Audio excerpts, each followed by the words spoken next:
ಎಲ್ಲೆಡೆ ಹೋಗುವಾಗ ತನ್ನ ಜ್ವಾಲೆಯ ಉರಿ ಮತ್ತು ಧೈರ್ಯದಿಂದ ಎಲ್ಲರನ್ನೂ ಆಶ್ಚರ್ಯಗೊಳಿಸುವ ಒಂದು ಅಗ್ನಿಯ ಶಿಖೆ. ಇದೇ ಮೇಷ ರಾಶಿಯವರ ಮೂಲ ಸ್ವಭಾವ. ಹುಟ್ಟಿದ ಕ್ಷಣದಿಂದಲೇ ನಾಯಕತ್ವ ವಹಿಸುವ, ಸವಾಲುಗಳೊಂದಿಗೆ ಆಟವಾಡುವ, ಜೀವನವನ್ನು ತನ್ನ ನಿಯಮಗಳ ಪ್ರಕಾರ ಬದುಕುವ ವ್ಯಕ್ತಿತ್ವ ಇವರದು. ಆದರೆ ಜ್ಯೋತಿಷ್ಯ ಹೇಳುವುದೇನೆಂದರೆ ಈ ಅಗ್ನಿಯ ಹಿಂದೊಂದು ಆಳವಾದ ಸತ್ಯ ಅಡಗಿದೆ. ಜೀವನದ ಪ್ರತಿಯೊಂದು ಹಂತದಲ್ಲಿಯೂ ಈ ಸತ್ಯ ನಿಮ್ಮ ಮಾರ್ಗವನ್ನು ಬದಲಾಯಿಸುವ ಶಕ್ತಿಯನ್ನು ಹೊಂದಿದೆ. ಕೆಲವೊಮ್ಮೆ ಅತಿ ದೊಡ್ಡ ಯಶಸ್ಸಿನ ಶಿಖರವನ್ನು ತಲುಪಿಸುತ್ತವೆ, ಮತ್ತೊಮ್ಮೆ ಸಂಬಂಧಗಳ ಕಠಿಣ ಪರೀಕ್ಷೆಗೆ ನಿಲ್ಲಿಸುತ್ತವೆ. ಕೆಲವೊಮ್ಮೆ ಸಂತಾನ ಸುಖದ ಆಶೀರ್ವಾದ ನೀಡುತ್ತವೆ, ಮತ್ತೊಮ್ಮೆ ಅದಕ್ಕೆ ಸಂಬಂಧಿಸಿದ ಸವಾಲುಗಳನ್ನು ಎದುರಿಸಬೇಕಾಗುತ್ತದೆ. ಹಾಗಾದ್ರೆ ಬನ್ನಿ ಸ್ನೇಹಿತರೆ, ಇಲ್ಲಿ ನಾವು ಮೇಷ ರಾಶಿಯವರ ಜೀವನದ ಕೆಲವು ಪ್ರಮುಖ ಸತ್ಯಗಳನ್ನು ತಿಳಿದುಕೊಳ್ಳೋಣ. ಈ ಸತ್ಯಗಳು ಅವರ ಜೀವನದ ಮೇಲೆ ಗ್ರಹ ನಕ್ಷತ್ರಗಳ ಪ್ರಭಾವದಿಂದ ಉಂಟಾಗುತ್ತವೆ ಮತ್ತು ಅವುಗಳನ್ನು ತಪ್ಪಿಸುವುದು ಅಷ್ಟೊಂದು ಸುಲಭವಲ್ಲ. ನೀವು ಈ ಸತ್ಯಗಳನ್ನು ತಿಳಿದುಕೊಳ್ಳಲು ಸಿದ್ಧರಾಗಿದ್ದರೆ ನಮ್ಮೊಂದಿಗೆ ಈ ಪ್ರಯಾಣವನ್ನು ಪ್ರಾರಂಭಿಸಿ. ನೀವು ಈ ವಿಡಿಯೋ ಪೂರ್ತಿಯಾಗಿ ನೋಡಿದರೆ ನೀವು ಈ ವಿಷಯಗಳೊಂದಿಗೆ ನಿಜವಾದ ಸಂಪರ್ಕ ಹೊಂದಿರುವಂತೆ ಭಾಸವಾಗುತ್ತದೆ. ವಿಡಿಯೋದ 2ನೇ ಭಾಗದಲ್ಲಿ ಮೇಷರಾಶಿಗೆ ಶುಭಕರ ಹಾಗೂ ಅಶುಭಕರ ವಸ್ತುಗಳ ಬಗ್ಗೆ ತಿಳಿಸುತ್ತೇವೆ.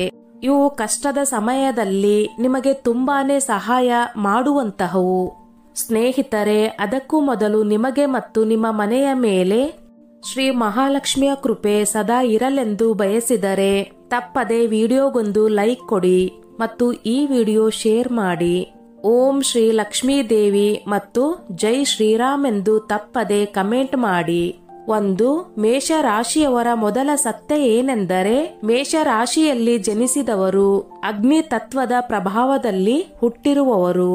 ಈ ಕಾರಣದಿಂದಲೇ ಇವರಲ್ಲಿ ಬಾಲ್ಯದಿಂದಲೇ ವಿಭಿನ್ನವಾದ ಶಕ್ತಿ, ಹಠ ಮತ್ತು ಧೈರ್ಯ ಕಾಣಬಹುದು. ಜನನದಿಂದ 18 ವರ್ಷಗಳ ವಯಸ್ಸಿನವರೆಗೆ ಇವರ ಜೀವನದಲ್ಲಿ ಒಂದು ವಿಶೇಷ ಹಂತವಿರುತ್ತದೆ. ಇದು ಇವರನ್ನು ಇತರ ಮಕ್ಕಳಿಗಿಂತ ವಿಭಿನ್ನರನ್ನಾಗಿ ಮಾಡುತ್ತದೆ. ಜ್ಯೋತಿಷ್ಯ ಶಾಸ್ತ್ರದ ಪ್ರಕಾರ ಈ ಅವಧಿಯಲ್ಲಿ ಇವರ ಸ್ವಾಮಿ ಗ್ರಹವಾದ ಮಂಗಳನು ಇವರ ಸ್ವಭಾವ ಮತ್ತು ಚಟುವಟಿಕೆಗಳ ಮೇಲೆ ಹೆಚ್ಚಿನ ಪ್ರಭಾವ ಬೀರುತ್ತಾನೆ. ಅದಕ್ಕಾಗಿ ಇವರು ಕೆಲವೊಮ್ಮೆ ತುಂಬಾ ಚಂಚಲ, ಕೋಪಿಷ್ಠ ಅಥವಾ ತುರ್ತು ನಿರ್ಧಾರಗಳನ್ನು ತೆಗೆದುಕೊಳ್ಳುವವರಾಗಿ ಕಾಣಬಹುದು. ಇವರು ಅಧ್ಯಯನದಲ್ಲಿ ಏಕಾಗ್ರತೆ ಸಾಧಿಸಲು ಸ್ವಲ್ಪ ಸಮಯವನ್ನು ತೆಗೆದುಕೊಳ್ಳುತ್ತಾರೆ, ಏಕೆಂದರೆ ಇವರ ಮನಸ್ಸು ಸದಾ ಹೊಸದನ್ನು ಹುಡುಕುವ ಮತ್ತು ಸದಾ ಹೊಸದನ್ನು ಮಾಡುವುದರಲ್ಲಿ ತಲ್ಲೀನವಾಗಿರುತ್ತದೆ. ಕುಟುಂಬದ ಹಿರಿಯ ಸದಸ್ಯರ ಗದರಿಕೆಯಿಂದ ಇವರು ಕೆಲವೊಮ್ಮೆ ನೋವನ್ನು ಅನುಭವಿಸಬಹುದು, ಏಕೆಂದರೆ ಇವರ ಸ್ವಭಾವ ಸ್ವಾಭಿಮಾನದಿಂದ ತುಂಬಿರುತ್ತದೆ. ಈ ವಯಸ್ಸಿನಲ್ಲಿ ಇವರ ಹಠ ಹೆಚ್ಚು ಕಾಣಬಹುದು. ತಮ್ಮ ಮಾತು ಸರಿಯಾಗಿಯೇ ಇರಲಿ ಅಥವಾ ತಪ್ಪಾಗಿಯೇ ಇರಲಿ, ಅದನ್ನು ಅಷ್ಟು ಈಸಿಯಾಗಿ ಅವರು ಬಿಟ್ಟು ಕೊಡುವುದಿಲ್ಲ.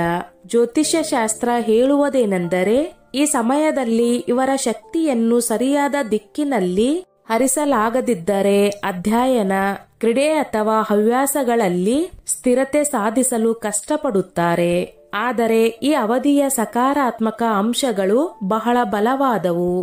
ಇವರಲ್ಲಿ ನಾಯಕತ್ವದ ಗುಣ ಜನ್ಮಸಿದ್ಧ. ಶಾಲೆಯ ಕ್ರೀಡಾಂಗಣವಾಗಲಿ ಅಥವಾ ಮನೆಯ ಯಾವುದೇ ಸಣ್ಣ ಕೆಲಸವಾಗಲಿ ಇವರು ಯಾವಾಗಲೂ ಮುಂಚೂಣಿಯಲ್ಲಿರುತ್ತಾರೆ. ಇವರ ಕಲ್ಪನೆ ಶಕ್ತಿ ಮತ್ತು ಧೈರ್ಯ ಇವರನ್ನು ಚಿಕ್ಕ ವಯಸ್ಸಿನಿಂದಲೇ ದೊಡ್ಡ ಕನಸುಗಳನ್ನು ಕಾಣಲು ಪ್ರೇರೇಪಿಸುತ್ತವೆ. ಕುಟುಂಬವು ಇವರಿಗೆ ಪ್ರೀತಿ, ಮಾರ್ಗದರ್ಶನ ಮತ್ತು ಸರಿಯಾದ ಅವಕಾಶ ಒದಗಿಸಿದರೆ ಇವರು ಅಧ್ಯಯನ, ಕ್ರೀಡೆ ಮತ್ತು ಸೃಜನಾತ್ಮಕ ಚಟುವಟಿಕೆಯಲ್ಲಿ ಮಿಂಚುತ್ತಾರೆ. 2. ಮೇಷ ರಾಶಿಯವರ 2ನೇ ಸತ್ಯವೆಂದರೆ ಈ ರಾಶಿಯವರಿಗೆ 18 ರಿಂದ 30 ವರ್ಷದವರೆಗೆ ಜೀವನದ ಅತ್ಯಂತ ಉತ್ಸಾಹಭರಿತ ಮತ್ತು ನಿರ್ಣಾಯಕ ಕಾಲವಾಗಿರುತ್ತದೆ. ಈ ಅವಧಿಯಲ್ಲಿ ಮಂಗಳ ಗ್ರಹದ ಪ್ರಬಲ ಶಕ್ತಿ ಇವರ ಸ್ವಭಾವದಲ್ಲಿ ವೇಗ, ಆತ್ಮವಿಶ್ವಾಸ ಮತ್ತು ಅಪಾಯವನ್ನು ಸ್ವೀಕರಿಸುವ ಧೈರ್ಯವನ್ನು ತುಂಬುತ್ತದೆ. ಶಾಲಾ ಕಾಲೇಜು, ವೃತ್ತಿ ಜೀವನದ ಆರಂಭ, ಸ್ಪರ್ಧಾತ್ಮಕ ಪರೀಕ್ಷೆಗಳು ಅಥವಾ ವ್ಯವಹಾರ ಯಾವ ಕ್ಷೇತ್ರವಾಗಿದ್ದರೂ ಇವರು ತಮ್ಮನ್ನು ಸಾಬೀತುಪಡಿಸಲು ಪ್ರಯತ್ನಿಸುತ್ತಾರೆ. ಆದರೆ ಇದೇ ತುರ್ತು ಸ್ವಭಾವ ಹಲವಾರು ಬಾರಿ ಇವರಿಗೆ ನಕಾರಾತ್ಮಕ ಪರಿಣಾಮಗಳನ್ನು ತರುತ್ತದೆ. ತಪ್ಪು ವ್ಯಕ್ತಿಗಳ ಮೇಲೆ ನಂಬಿಕೆ ಇಡುವುದು, ಯೋಚಿಸದೆ ತಕ್ಷಣವಾದ ನಿರ್ಧಾರ ತೆಗೆದುಕೊಳ್ಳುವುದು ಮತ್ತು ಅಸಹನೆಯಿಂದ ಮಧ್ಯದಲ್ಲಿ ಕೆಲಸ ಬಿಟ್ಟು ಬಿಡುವುದು ಇವುಗಳೆಲ್ಲ ಇವರ ದೊಡ್ಡ ಸವಾಲುಗಳು. ಈ ಅವಧಿಯಲ್ಲಿ ಪ್ರೇಮ ಸಂಬಂಧಗಳಲ್ಲೂ ಮೇಷರಾಶಿಯವರು ತುಂಬಾ ಭಾವನಾತ್ಮಕ ಮತ್ತು ಆಕರ್ಷಕರಾಗಿರುತ್ತಾರೆ. ಆದರೆ ಬೇಗ ಕೋಪಗೊಳ್ಳುವುದು ಮತ್ತು ಅಹಂಕಾರದಿಂದ ವರ್ತಿಸುವುದು ಇವರ ಸಂಬಂಧಗಳಲ್ಲಿ ಬಿರುಕು ಉಂಟು ಮಾಡಬಹುದು. ಮೇಷರಾಶಿಯವರ ಜೀವನದ ಮೂರನೆಯ ಸತ್ಯ ಏನೆಂದರೆ, ಜ್ಯೋತಿಷ್ಯದ ಪ್ರಕಾರ 25ರಿಂದ 30 ವರ್ಷದ ಒಳಗೆ ಮೇಷರಾಶಿಯವರಿಗೆ ಶನಿಯ ದಯ ಅಥವಾ ಸಾಡೆ ಸಾತಿಯು ಪ್ರಾರಂಭವಾಗುವ ಸಾಧ್ಯತೆ ಇರುತ್ತದೆ. ಈ ಸಮಯದಲ್ಲಿ ವೃತ್ತಿ ಜೀವನ ಮತ್ತು ಹಣಕಾಸಿನಲ್ಲಿ ಏರುಪೇರುಗಳು ಸಂಭವಿಸಬಹುದು. ಕೆಲವರಿಗೆ ಉದ್ಯೋಗ ಬದಲಾಯಿಸುವ ಅವಶ್ಯಕತೆ ಬರಬಹುದು. ಮತ್ತೊಬ್ಬರಿಗೆ ಓದು ಮುಂದುವರಿಸುತ್ತಲೇ ಆರ್ಥಿಕ ಜವಾಬ್ದಾರಿಗಳನ್ನು ನಿರ್ವಹಿಸುವ ಪರಿಸ್ಥಿತಿ ಎದುರಾಗಬಹುದು. ಆದರೆ ಮಂಗಳ ಗ್ರಹದ ಶಕ್ತಿ ಇವರಿಗೆ ಎಷ್ಟು ಬಾರಿ ಬಿದ್ದರೂ ಮತ್ತೆ ಎದ್ದು ನಿಲ್ಲುವ ಶಕ್ತಿ ನೀಡುತ್ತದೆ. ಈ ವಯಸ್ಸಿನಲ್ಲಿ ಕ್ರೀಡೆ, ಸೇನೆ, ಪೊಲೀಸ್ ಇಲಾಖೆ, ಇಂಜಿನಿಯರಿಂಗ್, ಕ್ರೀಡಾ ನಿರ್ವಹಣೆ ಅಥವಾ ಉದ್ಯಮಿತ್ವದಂತಹ ಕ್ಷೇತ್ರಗಳಲ್ಲಿ ಯಶಸ್ಸು ಸಾಧಿಸುವ ಸಾಧ್ಯತೆ ಹೆಚ್ಚಿರುತ್ತದೆ. ಮೇಷರಾಶಿಯ ಸಕಾರಾತ್ಮಕ ಅಂಶವೆಂದರೆ ಈ ಸಮಯವು ಇವರಿಗೆ ತಮ್ಮ ಗುರುತನ್ನು ನಿರ್ಮಿಸಲು, ಆತ್ಮವಿಶ್ವಾಸವನ್ನು ಹೆಚ್ಚಿಸಲು ಮತ್ತು ಜೀವನದ ದೊಡ್ಡ ಗುರಿಗಳತ್ತ ಮೊದಲ ಹೆಜ್ಜೆಯನ್ನು ಇಡುವುದಕ್ಕೆ ಅತ್ಯುತ್ತಮವಾಗಿರುತ್ತದೆ. ಮೇಷರಾಶಿಯವರು ತಮ್ಮ ಶಕ್ತಿಯನ್ನು ಸರಿಯಾದ ದಾರಿಯಲ್ಲಿ ಬಳಸಿದರೆ, ಕೋಪವನ್ನು ನಿಯಂತ್ರಿಸಿದರೆ ಮತ್ತು ಅನುಭವಿಗಳ ಸಲಹೆಯನ್ನು ಅನುಸರಿಸಿದರೆ 18ರಿಂದ 30 ವಯಸ್ಸಿನ ಅವಧಿ ಇವರಿಗೆ ಶಿಸ್ತುಬದ್ಧವಾದ ಭವಿಷ್ಯ ರೂಪಿಸುವ ಚಿನ್ನದ ಕಾಲವಾಗುತ್ತದೆ. ಮೇಷರಾಶಿಯವರ 4ನೇ ಸತ್ಯ ಏನೆಂದರೆ, ಮೇಷರಾಶಿಯವರ ಜೀವನ 30ರಿಂದ 40 ವರ್ಷದ ವಯಸ್ಸಿನಲ್ಲಿ ಹೊಸ ತಿರುವನ್ನು ಎದುರಿಸುತ್ತದೆ. ಜ್ಯೋತಿಷ್ಯ ಶಾಸ್ತ್ರದ ಪ್ರಕಾರ ಈ ಅವಧಿ ಜೀವನದ ಅತ್ಯಂತ ದೊಡ್ಡ ಜವಾಬ್ದಾರಿಗಳು, ಸಂಕಷ್ಟಗಳು ಮತ್ತು ಆತ್ಮವಿಕಾಸದ ಸಮಯವಾಗಿದೆ. ಈ ಸಮಯದಲ್ಲಿ ಶನಿ ಮತ್ತು ರಾಹು ಗ್ರಹಗಳ ಪ್ರಭಾವದಿಂದ ಕೆಲವೊಮ್ಮೆ ಮಾನಸಿಕ ಒತ್ತಡ ಮತ್ತು ಅಸ್ಥಿರತೆಯ ಸಮಸ್ಯೆಗಳು ಎದುರಾಗಬಹುದು. ಉದ್ಯೋಗ ಅಥವಾ ವ್ಯಾಪಾರದಲ್ಲಿ ಅನಿರೀಕ್ಷಿತ ಸವಾಲುಗಳು ಬರುವ ಸಾಧ್ಯತೆ ಇದೆ. ಕೆಲವೊಮ್ಮೆ ಕೆಲಸದಲ್ಲಿ ಅಡೆತಡೆ, ಕೆಲವೊಮ್ಮೆ ತಮ್ಮದೇ ಆದ ಜನರೊಂದಿಗೆ ಸ್ಪರ್ಧೆ ಮಾಡಬೇಕಾಗುತ್ತದೆ. ವಿವಾಹಿತ ಜೀವನದಲ್ಲಿಯೂ ಈ ಸಮಯದಲ್ಲಿ ಪ್ರಮುಖ ತಿರುವುಗಳು ಸಂಭವಿಸುತ್ತವೆ. ಗಂಡನ ಮನೆತನದ ಸಂಬಂಧದಲ್ಲಿ ಅಹಂಕಾರ ಮತ್ತು ಹಠದಿಂದ ಸಂಘರ್ಷದ ಪರಿಸ್ಥಿತಿಗಳು ಉಂಟಾಗಬಹುದು. ವಿಶೇಷವಾಗಿ ಇಬ್ಬರು ತಮ್ಮ ತಮ್ಮ ಅಭಿಪ್ರಾಯಗಳಿಗೆ ಬದಲಾಗದೆ ಇರುವಾಗ ಆರ್ಥಿಕವಾಗಿ ಈ ಸಮಯ ಏರುಪೇರುಗಳಿಂದ ತುಂಬಿರಬಹುದು. ಕೆಲವು ವೇಳೆ ಅಚಾನಕ್ ಆಗಿ ಹಣದ ಲಾಭ, ಮತ್ತೊಮ್ಮೆ ಅನಿರೀಕ್ಷಿತವಾಗಿ ಖರ್ಚುಗಳು. ಆದರೆ ಈ ವಯಸ್ಸಿನ ವಿಶೇಷತೆ ಏನೆಂದರೆ, ಜನನಿಯ ಧೈರ್ಯ ಮತ್ತು ಯಾವುದೇ ನಿರ್ಧಾರ ಕೈಗೊಳ್ಳುವ ಶಕ್ತಿ ತುಂಬಾನೇ ಬೆಳೆಯುತ್ತದೆ. ಮಂಗಳ ಗ್ರಹದ ಶಕ್ತಿ ಇವರಿಗೆ ಈ ಎಲ್ಲಾ ಅಡ್ಡಿಗಳನ್ನು ಗೆಲ್ಲುವ ಸಾಮರ್ಥ್ಯ ನೀಡುತ್ತದೆ. ಈ ಅವಧಿಯಲ್ಲಿ ಮೇಷರಾಶಿಯವರು ಸರಿಯಾದ ದಿಕ್ಕು ಮತ್ತು ಉತ್ತಮವಾದ ಸಂಗಾತಿಯನ್ನು ಆಯ್ಕೆ ಮಾಡಿದರೆ ತಮ್ಮ ವೃತ್ತಿ ಜೀವನವನ್ನು ಸ್ಥಿರಗೊಳಿಸಬಹುದು ಮತ್ತು ಜೀವನದ ಭದ್ರತೆಯ ಬೀಜಗಳನ್ನು ನೆಡುವ ಅವಕಾಶ ದೊರೆಯುತ್ತದೆ. ಕುಟುಂಬ ಮತ್ತು ಮನೆಯನ್ನು ನೋಡಿಕೊಳ್ಳುವ ಜವಾಬ್ದಾರಿ, ಸಂತೋಷ ಮತ್ತು ತೃಪ್ತಿ ಈ ವಯಸ್ಸಿನಲ್ಲೇ ಅನುಭವಿಸಬಹುದು. ಈ ಸಮಯದಲ್ಲಿ ಮೇಷರಾಶಿಯವರು ಆತುರದ ನಿರ್ಧಾರಗಳನ್ನು ತೆಗೆದುಕೊಳ್ಳದೆ ಕೋಪವನ್ನು ನಿಯಂತ್ರಿಸಿ ಧೈರ್ಯಪೂರ್ವಕವಾಗಿ ಮುಂದೆ ಸಾಗುವುದು ಮುಖ್ಯ. ಏಕೆಂದರೆ ಈ ವಯಸ್ಸಿನಲ್ಲಿ ಮಾಡಿದ ಪರಿಶ್ರಮದ ಫಲ ಮುಂದಿನ ವರ್ಷಗಳಲ್ಲಿ ದುಪ್ಪಟ್ಟು ಹೆಚ್ಚಾಗಿ ಲಭ್ಯವಾಗುತ್ತದೆ. ಮೇಷರಾಶಿಯವರ ಜೀವನದ 5ನೇ ಸತ್ಯದ ಬಗ್ಗೆ ಮಾತನಾಡಿದರೆ, ಈ ರಾಶಿಯವರ ಜೀವನದಲ್ಲಿ 40ರಿಂದ 50 ವರ್ಷದ ಅವಧಿ ಒಂದು ಪ್ರಮುಖ ತಿರುವಾಗಿರುತ್ತದೆ. ಈ ವಯಸ್ಸಿನಲ್ಲಿ ಅವರ ಅನುಭವ, ಹೋರಾಟ ಮತ್ತು ಪರಿಶ್ರಮದ ನಿಜವಾದ ಫಲಗಳು ಕಾಣಿಸಿಕೊಳ್ಳಲು ಪ್ರಾರಂಭಿಸುತ್ತವೆ. ಈ ಸಮಯದಲ್ಲಿ ಅವರೊಳಗಿನ ಪರಿಪಕ್ವತೆ ಸಂಪೂರ್ಣವಾಗಿ ಬೆಳೆದಿರುತ್ತದೆ. ಆದರೆ ಸವಾಲುಗಳ ಸ್ವರೂಪವು ಬದಲಾಗುತ್ತದೆ. ವೃತ್ತಿ ಜೀವನದ ದೃಷ್ಟಿಯಿಂದ ಈ ಅವಧಿ ಸ್ಥಿರತೆ ತರುವ ಸಮಯವಾಗಿರಬಹುದು. ಅವರು 30ರಿಂದ 40ರ ನಡುವೆ ಸರಿಯಾದ ನಿರ್ಧಾರಗಳನ್ನು ತೆಗೆದುಕೊಂಡಿದ್ದರೆ, ಶಾಂತವಾಗಿ ಧೈರ್ಯದಿಂದ ಕೆಲಸ ಮಾಡಿದ ಮೇಷ ರಾಶಿಯವರಿಗೆ ಈ ವಯಸ್ಸು ಆರ್ಥಿಕವಾಗಿ ಬಲವಾಗುವ ಮತ್ತು ಗೌರವ ಪಡೆಯುವ ಅವಧಿಯಾಗಿರುತ್ತದೆ. ಆದರೆ ಯಾರು ತುರ್ತು ನಿರ್ಧಾರಗಳನ್ನು ತೆಗೆದುಕೊಳ್ಳುವ, ಆವೇಶದಿಂದ ವರ್ತಿಸುವ ಪ್ರವೃತ್ತಿಯಲ್ಲಿದ್ದರೋ ಅವರಿಗೆ ಈ ಕಾಲದಲ್ಲಿ ದೊಡ್ಡ ಆರ್ಥಿಕ ನಷ್ಟಗಳು ಅಥವಾ ಮಾನಹಾನಿ ಸಂಭವಿಸುವ ಸಾಧ್ಯತೆ ಇದೆ.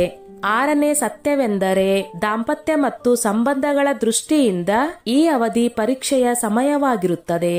ಹಿಂದಿನ ವರ್ಷಗಳಲ್ಲಿ ಪರಸ್ಪರ ಅರ್ಥ ಮಾಡಿಕೊಳ್ಳುವಿಕೆ ಮತ್ತು ಸಂಭಾಷಣೆ ಗಟ್ಟಿಯಾಗಿದ್ದರೆ ಸಂಬಂಧ ಇನ್ನಷ್ಟು ಆಳಗೊಳ್ಳುತ್ತದೆ. ಆದರೆ ಅಹಂಕಾರ, ಅವಿಶ್ವಾಸ ಅಥವಾ ನಿರಂತರ ಒತ್ತಡ ಇದ್ದರೆ ಈ ಸಮಯದಲ್ಲಿ ದೂರವಾಗುವ ಅಥವಾ ವಿಚ್ಛೇದನದ ಪರಿಸ್ಥಿತಿಗಳು ಬರಬಹುದು. ಕುಟುಂಬದ ಜವಾಬ್ದಾರಿಗಳು ಈ ವಯಸ್ಸಿನಲ್ಲಿ ಹೆಚ್ಚಾಗುತ್ತವೆ.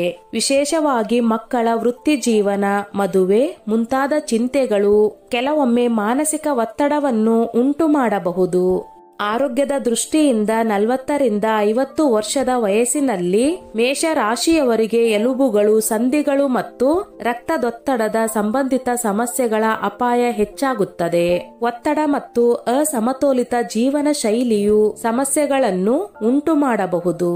ಆದ್ದರಿಂದ ಯೋಗ, ಧ್ಯಾನ ಮತ್ತು ಸಮತೋಲಿತ ಆಹಾರವನ್ನು ಅನುಸರಿಸುವುದು ಅತ್ಯವಶ್ಯಕ. ಜ್ಯೋತಿಷ್ಯದ ದೃಷ್ಟಿಯಿಂದ ಈ ಅವಧಿಯಲ್ಲಿ ಶನಿಯ ಸಾಡೆಸಾತಿಯ ಪ್ರಭಾವ ಬಿದ್ದರೆ ನಿಮಗೆ ಜೀವನದಲ್ಲಿ ದೊಡ್ಡ ಪರೀಕ್ಷೆ ಎದುರಾಗಬಹುದು. ಆದರೆ ಗುರು ಅಥವಾ ಸೂರ್ಯನ ಕೃಪೆ ಇದ್ದರೆ ಈ ವಯಸ್ಸು ಶಾಶ್ವತ ಯಶಸ್ಸು, ಸಾಮಾಜಿಕ ಗೌರವ ಮತ್ತು ಆಂತರಿಕ ತೃಪ್ತಿಯನ್ನು ತರುವ ಕಾಲವಾಗುತ್ತದೆ. ಒಟ್ಟಿನಲ್ಲಿ ಈ ದಶಕ ಮೇಷ ರಾಶಿಯವರಿಗೆ ಕಲಿಸುವುದು ಏನೆಂದರೆ, ನಿಜವಾದ ವಿಜಯವೆಂದರೆ ಗುರಿ ಸಾಧಿಸುವುದಲ್ಲ, ಅದನ್ನು ಸ್ಥಿರವಾಗಿ ಮತ್ತು ಭದ್ರವಾಗಿ ಕಾಯ್ದುಕೊಳ್ಳುವುದಾಗಿದೆ. ಮೇಷ ರಾಶಿಯವರ 7ನೇ ಸತ್ಯವೆಂದರೆ, ಮೇಷ ರಾಶಿಯವರಿಗೆ 50ರಿಂದ 60 ವರ್ಷದ ವಯಸ್ಸು ಒಂದು ಮಹತ್ವದ ಹಂತವಾಗಿರುತ್ತದೆ. ಏಕೆಂದರೆ ಈ ಸಮಯದಲ್ಲಿ ಜೀವಾನುಭವ, ಬುದ್ಧಿವಂತಿಕೆ ಮತ್ತು ಜವಾಬ್ದಾರಿಗಳು ತುದಿಗಾಲಿನಲ್ಲಿ ನಿಂತಿರುತ್ತವೆ. ಈ ವಯಸ್ಸಿನ ಹೊತ್ತಿಗೆ ನೀವು ಜೀವನದಲ್ಲಿ ಅನೇಕ ಏರುಪೇರುಗಳನ್ನು ಕಂಡು ಈಗ ಯಾವ ಸಂಬಂಧ, ಯಾವ ಕೆಲಸ ಮತ್ತು ಯಾವ ಅಭ್ಯಾಸಗಳನ್ನು ಜೀವನದಲ್ಲಿ ಉಳಿಸಿಕೊಳ್ಳಬೇಕು, ಯಾವುದನ್ನು ಬಿಟ್ಟು ಬಿಡಬೇಕು ಎಂಬುದನ್ನು ಚೆನ್ನಾಗಿ ನೀವು ಅರ್ಥ ಮಾಡಿಕೊಂಡಿರುತ್ತೀರಿ. ಜ್ಯೋತಿಷ್ಯದ ಪ್ರಕಾರ ಈ ವಯಸ್ಸಿನಲ್ಲಿ ಶನಿ ಮತ್ತು ಗುರು ಗ್ರಹಗಳ ಪ್ರಭಾವ ನಿಮ್ಮ ಸಹನಶೀಲತೆ ಮತ್ತು ನಿರ್ಧಾರದ ಶಕ್ತಿಯನ್ನು ಬಲಪಡಿಸುತ್ತದೆ. ಆದರೆ ಜನನ ಕುಂಡಲಿಯಲ್ಲಿ ಮಂಗಳ ದುರ್ಬಲವಾಗಿದ್ದರೆ ದೇಹದ ಶಕ್ತಿ ಸ್ವಲ್ಪ ಕಡಿಮೆಯಾಗಲು ಆರಂಭವಾಗುತ್ತದೆ ಮತ್ತು ಹಳೆಯ ಕಾಯಿಲೆಗಳು ಮರುಕಳಿಸಬಹುದು. ವೃತ್ತಿ ಜೀವನದ ದೃಷ್ಟಿಯಿಂದ ಈ ಅವಧಿ ಸ್ಥಿರತೆಯ ಕಾಲವಾಗಿದೆ. ಆದರೆ ತುರ್ತು ನಿರ್ಧಾರಗಳನ್ನು ತೆಗೆದುಕೊಳ್ಳುವುದು ಅಥವಾ ಹೊಸ ಅಪಾಯವನ್ನು ಸ್ವೀಕರಿಸುವುದು ಹಾನಿಕಾರಕವಾಗಬಹುದು. ಮೇಷ ರಾಶಿಯವರ 8ನೇ ಸತ್ಯವೆಂದರೆ, 50ರಿಂದ 60ರ ವಯಸ್ಸಿನಲ್ಲಿ ಮೇಷ ರಾಶಿಯವರು ಕುಟುಂಬದಲ್ಲಿ ಮಾರ್ಗದರ್ಶಕ ಮತ್ತು ಆಧಾರ ಸ್ತಂಭದಂತೆ ಕಾಣಿಸುತ್ತಾರೆ. ಆದರೆ ತಮ್ಮ ನೇರ ಮತ್ತು ತೀಕ್ಷ್ಣವಾಗಿ ಮಾತನಾಡುವ ಸ್ವಭಾವದಿಂದ ಕೆಲವೊಮ್ಮೆ ಮಕ್ಕಳೊಂದಿಗೆ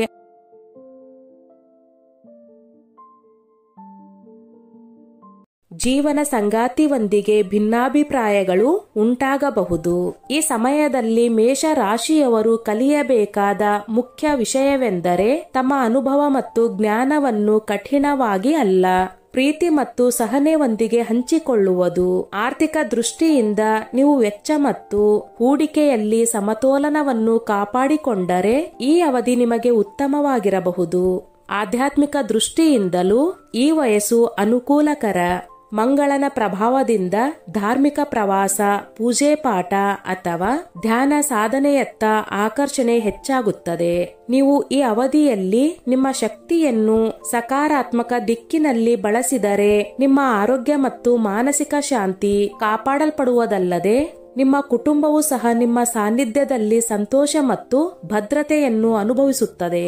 ಮೇಷ ರಾಶಿಯವರ ಜೀವನದ 9ನೇ ಸತ್ಯ ಏನೆಂದರೆ, 60 ವರ್ಷದ ನಂತರ ಮೇಷರಾಶಿಯವರ ಜೀವನದಲ್ಲಿ ಒಂದು ಹೊಸ ತಿರುವು ಬರುವುದು. ಇಷ್ಟು ಕಾಲದ ಓಡಾಟ, ಕನಸುಗಳ ಹಿಂದೆ ಓಡುವುದು, ಜವಾಬ್ದಾರಿಗಳ ಭಾರ ಇವೆಲ್ಲವೂ ನಿಧಾನವಾಗಿ ಕಡಿಮೆಯಾಗುತ್ತವೆ. ಆದರೆ ಇದರ ಜೊತೆಗೆ ಜೀವನದಲ್ಲಿ ಒಂದು ಖಾಲಿತನ ಸಹ ಪ್ರವೇಶಿಸುತ್ತದೆ. ಬಹಳಷ್ಟು ಜನ ಮೇಷರಾಶಿಯವರು ಈ ವಯಸ್ಸಿನಲ್ಲಿ ತಮ್ಮ ಶಕ್ತಿ ಹಳೆಯದಂತೆ ಉಳಿದಿಲ್ಲವೆಂದು ಭಾಸಪಡುತ್ತಾರೆ. ಆದರೆ ಅವರೊಳಗಿನ ಹುಮ್ಮಸ್ಸು ಇನ್ನೂ ಜೀವಂತವಾಗಿರುತ್ತದೆ. ಹಳೆಯ ಸ್ನೇಹಿತರು ದೂರವಾಗುತ್ತಾರೆ. ಮಕ್ಕಳು ತಮ್ಮ ಜೀವನದಲ್ಲಿ ತೊಡಗಿಸಿಕೊಂಡಿರುತ್ತಾರೆ. ಈ ಖಾಲಿತನ ಹೃದಯಕ್ಕೆ ನೋವನ್ನು ಉಂಟು ಮಾಡಬಹುದು. ಆದರೆ ಇದೇ ಕ್ಷಣದಲ್ಲಿ ಮೇಷರಾಶಿಯವರು ತಮ್ಮೊಳಗೆ ಒಂದು ಹೊಸ ಶಕ್ತಿಯನ್ನು ಸಹ ಕಂಡುಕೊಳ್ಳುತ್ತಾರೆ. ತಮ್ಮ ಅನುಭವ ಮತ್ತು ಪ್ರೀತಿಯಿಂದ ಕುಟುಂಬವನ್ನು ಮುನ್ನಡೆಸುವ ಶಕ್ತಿ. ಈ ವಯಸ್ಸಿನಲ್ಲಿ ಆರೋಗ್ಯದ ಚಿಂತೆ ಹೆಚ್ಚಾಗುತ್ತದೆ. ಆದರೆ ಅವರ ಮನಸ್ಸಿನ ಉತ್ಸಾಹ ಮತ್ತು ಧೈರ್ಯ ಅವರಿಗೆ ಬಲ ನೀಡುತ್ತದೆ. ನಿಧಾನವಾಗಿ ಅವರು ಕಲಿಯುತ್ತಾರೆ. ನಿಜವಾದ ಸಂತೋಷ ಅತಿಯಾದ ಓಡಾಟದಲ್ಲಿಲ್ಲ. ಬದಲಾಗಿ ಒಂದು ಕಪ್ ಚಹಾದೊಂದಿಗೆ ಮುಸುಕಿನ ಸೂರ್ಯಾಸ್ತವನ್ನು ನೋಡುತ್ತಾ ತಮ್ಮ ಪ್ರೀತಿ ಪಾತ್ರರೊಂದಿಗೆ ಕಳೆದ ಕ್ಷಣಗಳಲ್ಲಿ ಇದೆ ಎಂದು. ಈ ಅವಧಿಯೇ ಮೇಷರಾಶಿಯವರು ತಮ್ಮ ಜೀವನವನ್ನು ಒಂದು ಸುಂದರ, ಶಾಂತ ಮತ್ತು ಅರ್ಥಪೂರ್ಣ ಪಯಣವೆಂದು ಕಾಣುವ ಸಮಯ. ಮೇಷರಾಶಿಯವರ ಜೀವನದ 10ನೇ ಸತ್ಯವೆಂದರೆ ಮೇಷರಾಶಿಯವರ ಜೀವನದ ಅಂತಿಮ ಹಂತ. ಸಾಮಾನ್ಯವಾಗಿ ಇವರ ಜೀವನ ಶಕ್ತಿ, ಧೈರ್ಯ ಮತ್ತು ಉತ್ಸಾಹದಿಂದ ತುಂಬಿರುತ್ತದೆ. ಆದರೆ ಜ್ಯೋತಿಷ್ಯ ಪ್ರಕಾರ ಇವರ ಅಂತಿಮ ಕ್ಷಣಗಳು ಇವರ ಸ್ವಭಾವದಂತೆಯೇ ವಿಶಿಷ್ಟ ಮತ್ತು ಆಳವಾದವು. ಮಂಗಳ ಗ್ರಹದ ಸ್ವಾಮ್ಯದ ಕಾರಣ ಮೇಷರಾಶಿಯವರು ಕೊನೆಯ ಕ್ಷಣದವರೆಗೂ ಧೈರ್ಯವನ್ನು ಕಳೆದುಕೊಳ್ಳುವುದಿಲ್ಲ. ವಯಸ್ಸು ಎಷ್ಟೇ ಆಗಿದ್ದರೂ ಇವರೊಳಗಿನ ಜ್ವಾಲೆ ಕೊನೆಯ ಉಸಿರಿನವರೆಗೂ ದೀಪ್ತಿಯುತವಾಗಿರುತ್ತದೆ. ಈ ಸಮಯದಲ್ಲಿ ಅವರ ಮನಸ್ಸಿನಲ್ಲಿರುವ ಅತ್ಯಂತ ಆಳವಾದ ಬಯಕೆ ಮಕ್ಕಳ ಕುರಿತಾಗಿರುತ್ತದೆ. ಮಗ ಅಥವಾ ಮಗಳು ಎಷ್ಟೇ ದೂರದಲ್ಲಿದ್ದರೂ ಹೃದಯದಲ್ಲಿ ಇಚ್ಛೆ ಒಂದೇ, ಅವರು ತಮ್ಮ ಬಳಿ ಇರಲಿ, ಅವರ ಕೈ ಹಿಡಿದು ಈ ಕೊನೆಯ ಪಯಣವನ್ನು ಪೂರ್ಣಗೊಳಿಸಲಿ. ಮಕ್ಕಳೊಂದಿಗೆ ಸಂಬಂಧಗಳು ಸದಾ ಸೌಹಾರ್ದಪೂರ್ಣವಾಗಿದ್ದರೆ ಈ ಕ್ಷಣ ಆಶೀರ್ವಾದದಂತಾಗುತ್ತದೆ. ಆದರೆ ಜೀವನದಲ್ಲಿ ದೂರವಾಗಿದ್ದರೆ ಅಥವಾ ಕಹಿ ನೆನಪುಗಳಿದ್ದರೆ ಈ ಕ್ಷಣ ಕಣ್ಣೀರಿನಲ್ಲಿ ಕರಗುತ್ತದೆ.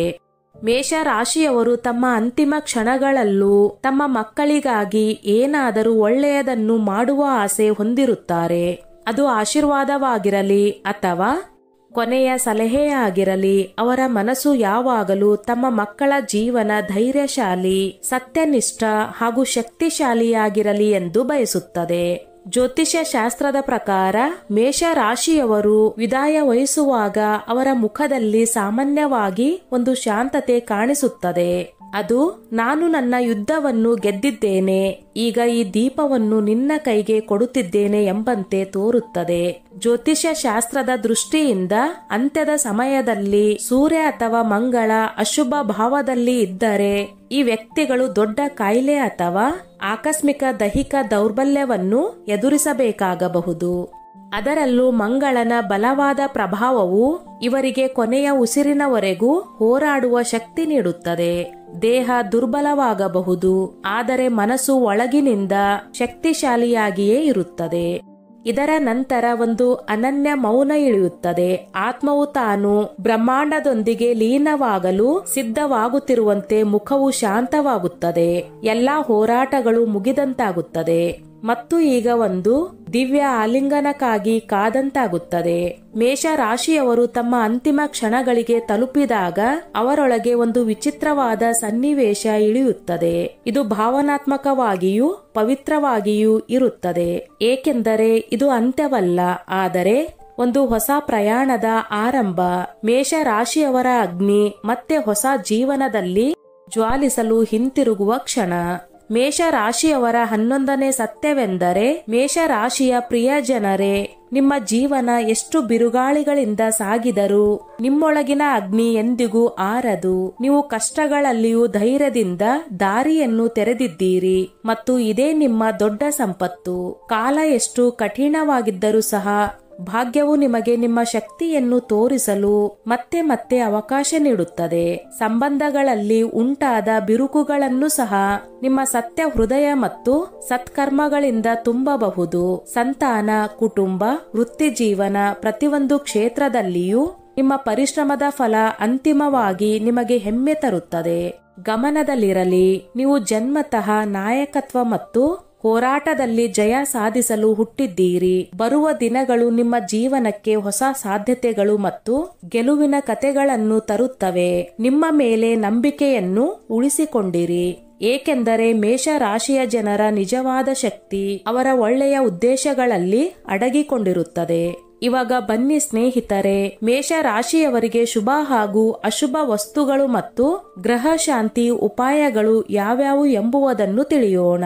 ಏಕೆಂದರೆ ಇವುಗಳು ಇವರ ಜೀವನದಲ್ಲಿ ಅತ್ಯಂತ ಪ್ರಮುಖ ಪಾತ್ರ ವಹಿಸುತ್ತವೆ. ಜ್ಯೋತಿಷ್ಯ ಶಾಸ್ತ್ರದಲ್ಲಿ ಮೇಷ ರಾಶಿಯವರಿಗೆ ಕೆಲವು ವಿಶೇಷ ವಸ್ತುಗಳು, ಬಣ್ಣಗಳು, ರತ್ನಗಳು ಮತ್ತು ಸಂಖ್ಯೆಗಳು ಅತ್ಯಂತ ಶುಭಕರವೆಂದು ಪರಿಗಣಿಸಲಾಗಿದೆ. ಇವು ಜೀವನದಲ್ಲಿ ಭಾಗ್ಯವೃದ್ಧಿ, ಯಶಸ್ಸು ಮತ್ತು ಸಕಾರಾತ್ಮಕ ಶಕ್ತಿಯನ್ನು ಹೆಚ್ಚಿಸುತ್ತವೆ. ಮೇಷ ರಾಶಿಯ ಸ್ವಾಮಿ ಗ್ರಹ ಮಂಗಳ. ಆದ್ದರಿಂದ ಇವರ ಶುಭ ವಸ್ತುಗಳಲ್ಲಿ ಕೆಂಪು ಮತ್ತು ಕಿತ್ತಳೆ ಬಣ್ಣಗಳಿಗೆ ವಿಶೇಷವಾದ ಮಹತ್ವವಿದೆ. ಜೀವನದಲ್ಲಿ ಪ್ರಗತಿಗಾಗಿ ಮೇಷ ರಾಶಿಯವರು ತಾಮ್ರದ ಖಡ್ಗ ಅಥವಾ ಉಂಗುರವನ್ನು ಧರಿಸಬಹುದು. ಹಾಗೆಯೇ ಕೆಂಪು ಹವಳದ ಕಲ್ಲು ಅಥವಾ ಹವಳದ ರತ್ನವನ್ನು ಬಂಗಾರ ಅಥವಾ ತಾಮ್ರದಲ್ಲಿ ಅಳವಡಿಸಿಕೊಂಡು ಧರಿಸುವುದು ಇವರಿಗೆ ಅತ್ಯಂತ ಶುಭ ಫಲಕಾರಿ. ಮಂಗಳವಾರದಂದು ಕೆಂಪು ಚಂದನ, ಬೆಲ್ಲ, ಚಣಗಿ ಬೇಳೆ ಅಥವಾ ಕೆಂಪು ಬಟ್ಟೆಯನ್ನು ದಾನ ಮಾಡುವುದರಿಂದ ಮಂಗಳ ದೋಷ ಶಮನವಾಗಿ ಧೈರ್ಯ ಹಾಗೂ ಆತ್ಮವಿಶ್ವಾಸ ವೃದ್ಧಿಯಾಗುತ್ತದೆ. ಮನೆಯ ಪೂರ್ವ ದಿಕ್ಕಿನ ಗೋಡೆಯ ಮೇಲೆ ಕೆಂಪು ಬಣ್ಣದ ಶೋ ಪೀಸ್, ಕೆಂಪು ಹೂಗಳು ಅಥವಾ ತಾಮ್ರದ ಕಳಶವನ್ನು ಇಡುವುದರಿಂದ ಸಕಾರಾತ್ಮಕ ಶಕ್ತಿಯ ವಿಕಿರಣವಾಗುತ್ತದೆ. ಪೂಜಾ ಪಾಠಗಳಲ್ಲಿ ರುದ್ರಾಕ್ಷ ಮಾಲೆ ಮತ್ತು ಕೆಂಪು ಆಸನದ ಬಳಕೆ ಕೂಡ ಮಂಗಳ ಗ್ರಹವನ್ನು ಪ್ರಸನ್ನಗೊಳಿಸುತ್ತದೆ. ಮೇಷ ರಾಶಿಯವರಿಗೆ ಶುಭ ಸಂಖ್ಯೆಗಳು 1 ಮತ್ತು 9 ಎಂದು ಪರಿಗಣಿಸಲಾಗಿದೆ. ಶುಭ ಬಣ್ಣಗಳಲ್ಲಿ ಕೆಂಪು, ಕಿತ್ತಳೆ ಹಾಗೂ ಚಿನ್ನದ ಬಣ್ಣ ಪ್ರಮುಖವಾಗಿವೆ. ಈ ಬಣ್ಣಗಳನ್ನು ನಿಯಮಿತವಾಗಿ ಬಟ್ಟೆಗಳಲ್ಲಿ, ಅಲಂಕಾರಗಳಲ್ಲಿ ಅಥವಾ ದಿನನಿತ್ಯದ ಬಳಕೆಯ ವಸ್ತುಗಳಲ್ಲಿ ಬಳಸುವುದರಿಂದ ಅದೃಷ್ಟ ಹೆಚ್ಚುತ್ತದೆ. ಅದರ ಜೊತೆಗೆ ಮಂಗಳವಾರ ಮತ್ತು ಭಾನುವಾರದಂದು ಹೊಸ ಕೆಲಸ ಪ್ರಾರಂಭಿಸುವುದು ಅಥವಾ ಪ್ರಮುಖ ನಿರ್ಧಾರ ತೆಗೆದುಕೊಳ್ಳುವುದು ವಿಶೇಷವಾಗಿ ಲಾಭದಾಯಕ. ಈ ಎಲ್ಲಾ ಕ್ರಮಗಳು ನಿಮ್ಮ ಧೈರ್ಯ ಮತ್ತು ಅದೃಷ್ಟ ಎರಡನ್ನೂ ಬಲಪಡಿಸಿ ಧನದ ಆಗಮನವನ್ನು ಸ್ಥಿರಗೊಳಿಸುತ್ತವೆ. ಮೇಷ ರಾಶಿಯವರು ಪ್ರೇಮ ಮತ್ತು ದಾಂಪತ್ಯ ಜೀವನದಲ್ಲಿ ಯಶಸ್ಸು ಪಡೆಯಲು ಜ್ಯೋತಿಷ್ಯ ಶಾಸ್ತ್ರದ ಪ್ರಕಾರ ಕೆಲವು ವಿಶೇಷವಾದ ಪರಿಹಾರಗಳನ್ನು ಅನುಸರಿಸಬಹುದು. ಇವು ಸಂಬಂಧಗಳಲ್ಲಿ ಸೌಹಾರ್ದತೆ ಮತ್ತು ಸ್ಥಿರತೆಯನ್ನು ತರುವಲ್ಲಿ ಸಹಾಯಕವಾಗುತ್ತವೆ. ಪ್ರತಿ ಶುಕ್ರವಾರ ಶ್ರೀ ಮಹಾಲಕ್ಷ್ಮಿ ಮತ್ತು ಶ್ರೀ ವಿಷ್ಣು ದೇವರ ಸಂಯುಕ್ತ ಪೂಜೆ ಮಾಡಬೇಕು. ಪೂಜೆಯ ಸಂದರ್ಭದಲ್ಲಿ ಗುಲಾಬಿ ಅಥವಾ ಕೆಂಪು ಹೂಗಳನ್ನು ಸಮರ್ಪಿಸಬೇಕು. ಇದರಿಂದ ದಾಂಪತ್ಯ ಜೀವನದಲ್ಲಿ ಪ್ರೀತಿ, ಪರಸ್ಪರ ಅರ್ಥ ಮಾಡಿಕೊಳ್ಳುವಿಕೆ ಮತ್ತು ಶಾಂತಿ ಹೆಚ್ಚುತ್ತದೆ. ನೀವು ಮದುವೆ ಆಗದಿದ್ದರೆ ಪ್ರತಿ ಸೋಮವಾರ ಶಿವಲಿಂಗದ ಮೇಲೆ ನೀರು ಮತ್ತು ಬಿಲ್ವ ಪತ್ರೆ ಅರ್ಪಿಸುವಾಗ ಓಂ ನಮಃ ಶಿವಾಯ ಮಂತ್ರವನ್ನು ಜಪಿಸಬೇಕು. ಇದರಿಂದ ಉತ್ತಮ ಜೀವನ ಸಂಗಾತಿ ಸಿಗುವ ಸಾಧ್ಯತೆ ಹೆಚ್ಚುತ್ತದೆ. ಗಂಡ ಹೆಂಡತಿ ಮಧ್ಯೆ ಸೌಹಾರ್ದತೆ ಮತ್ತು ಪ್ರೀತಿ ಕಾಪಾಡಲು ನೀವು ಮಲಗುವ ಕೋಣೆಯಲ್ಲಿ ಯಾವಾಗಲೂ ಮಂದ ಗುಲಾಬಿ ಅಥವಾ ಕ್ರೀಮ್ ಬಣ್ಣದ ಪರದೆ ಮತ್ತು ಹಾಸಿಗೆ ಇರಿಸಿಕೊಳ್ಳಬೇಕು. ಜೊತೆಗೆ ಪೂರ್ವ ಅಥವಾ ಉತ್ತರ ದಿಕ್ಕಿನಲ್ಲಿ ನಗುಮುಖದ ದಂಪತಿಯ ಚಿತ್ರ ಹಾಕಿಕೊಳ್ಳುವುದು ಉತ್ತಮ. ಶುಕ್ರವಾರದಂದು ಯಾವುದೇ ವಿವಾಹಿತ ಮಹಿಳೆಗೆ ಸಿಂಧೂರ ಮತ್ತು ಕೆಂಪು ಬಣ್ಣದ ಬಳೆಗಳನ್ನು ದಾನ ಮಾಡುವುದರಿಂದ ಮಂಗಳ ಮತ್ತು ಶುಕ್ರ ಗ್ರಹಗಳು ಶುಭವಾಗುತ್ತವೆ. ದಾಂಪತ್ಯ ಜೀವನದಲ್ಲಿ ಸ್ಥಿರತೆ ಬರುತ್ತದೆ. ಜ್ಯೋತಿಷ್ಯ ಶಾಸ್ತ್ರದ ಪ್ರಕಾರ ಮೇಷ ರಾಶಿಯ ಸ್ವಾಮಿ ಗ್ರಹ ಮಂಗಳ. ಆದ್ದರಿಂದ ಇವರ ಶಕ್ತಿಯನ್ನು ಸಮತೋಲನಗೊಳಿಸಲು ಮತ್ತು ಶುಭಗೊಳಿಸಲು ತಮ್ಮ ಜೀವನದಿಂದ ಅಶುಭ ವಸ್ತುಗಳನ್ನು ತೆಗೆದುಹಾಕುವುದು ಅಗತ್ಯ. ನಿಮ್ಮ ಮನೆಯಲ್ಲಿ ಇಕ್ಕಟ್ಟಾದ ಕಬ್ಬಿಣದ ಕಸದ ವಸ್ತುಗಳು, ಒಡೆದ ಕನ್ನಡಿ, ಹಳೆಯ ಗಡಿಯಾರ ಇದ್ದರೆ ಅವು ನಿಮ್ಮ ಅದೃಷ್ಟಕ್ಕೆ ಅಡ್ಡಿ ಉಂಟು ಮಾಡಬಹುದು ಮತ್ತು ನಿಮ್ಮ ಜೀವನದಲ್ಲಿ ಅಡಚಣೆಗಳನ್ನು ತರಬಹುದು. ಕಪ್ಪು ಅಥವಾ ಗಾಢ ಕಂದು ಬಣ್ಣದ ಹಳೆಯ ಅಥವಾ ಹರಿದು ಹೋದ ಬಟ್ಟೆಗಳು ಮೇಷರಾಶಿಯವರಿಗೆ ಅಶುಭ ಪರಿಣಾಮ ಬೀರುತ್ತವೆ, ಏಕೆಂದರೆ ಅವು ಮಂಗಳನ ತೀಕ್ಷ್ಣ ಶಕ್ತಿಯನ್ನು ಕುಗ್ಗಿಸುತ್ತವೆ. ಅಶುಭ ಪರಿಣಾಮಗಳಿಂದ ದೂರವಿರಲು ನಿಮ್ಮ ಮನೆಯನ್ನು ಸ್ವಚ್ಛವಾಗಿ ಇಟ್ಟುಕೊಳ್ಳಿ, ಏಕೆಂದರೆ ಮಂಗಳ ಗ್ರಹವು ಸ್ವಚ್ಛ ಮತ್ತು ಶಕ್ತಿಯುತ ವಾತಾವರಣದಲ್ಲಿ ಮಾತ್ರ ತನ್ನ ಅತ್ಯುತ್ತಮ ಫಲಿತಾಂಶ ನೀಡುತ್ತದೆ. ಸ್ನೇಹಿತರೆ, ಈ ನನ್ನ ಮಾಹಿತಿ ನಿಮಗೆ ಇಷ್ಟವಾಗಿದ್ದಲ್ಲಿ ದಯವಿಟ್ಟು ಶೇರ್ ಮಾಡಿ, ಲೈಕ್ ಮಾಡಿ ಮತ್ತು ಸಬ್ಸ್ಕ್ರೈಬ್ ಮಾಡಿ.